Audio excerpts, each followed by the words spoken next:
This segment of the news is brought to you by Sun Oil Limited.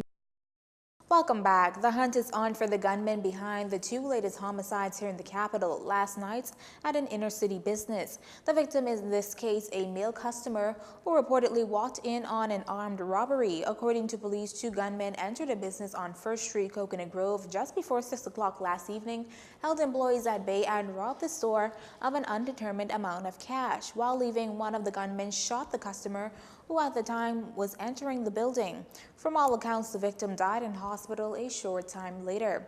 Chief Superintendent Solomon Cash telling our news team that surveillance footage has since been analyzed to identify the suspects. They're also following some leads in the case of a lady who may have played a role in the matter. Of course, Wednesday's fatal shooting death comes a day after police scrambled to the Fort Fincastle community following reports of gunshots being fired. Dead was Rico Archer, the brother of young Marco Archer, who too was murdered several years back, his death rocking the nation. Chief Superintendent Cash says so far they have one person and significant leads may very well lead to a second suspect. These two latest homicides mark numbers 84 and 85 for the year.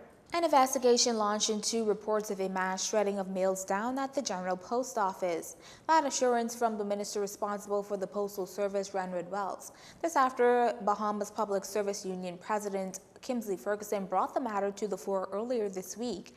Weighing in on the issue is the Democratic National Alliance, who in a statement noted that the implications of such an exercise without the consent of the intended recipients are far-reaching, as the interception and shredding of mails could negatively impact people's lives and commerce in the nation. The DNA called for the findings of a thorough investigation to be released to the public forthwith. And if the Bahamas is to seriously improve its global ranking in the ease of doing business, certain things have to be done. And according to Deputy Prime Minister and Minister of Finance Peter Turnquest, this calls for a thorough review of the processes and procedures at the Department of Inland Revenue, particularly as it relates to making business licenses easier to obtain by initially introducing a provisional license. The Bahamas this year ranked 118 of 190 countries on the ease of doing business, one notch higher than where it sat in 2017. One marks the best possible rating and 190 the worst.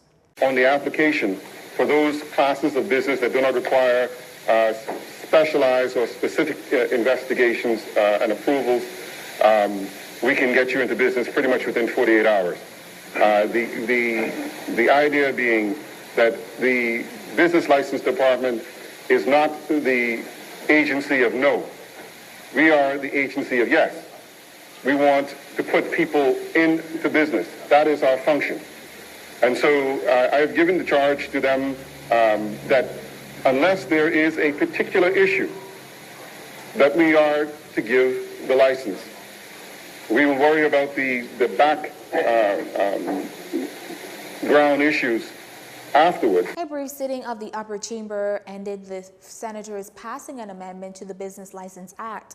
The bill sees to it that business owners pulling in a revenue stream of $100,000 or less be exempted from paying business license fees. Opposition members have thrown their support behind the bill, but with some degree of objection. Still, the legislation is now on to the Governor General. Our final story is up next. This segment of the news has been brought to you by Sun Oil Limited.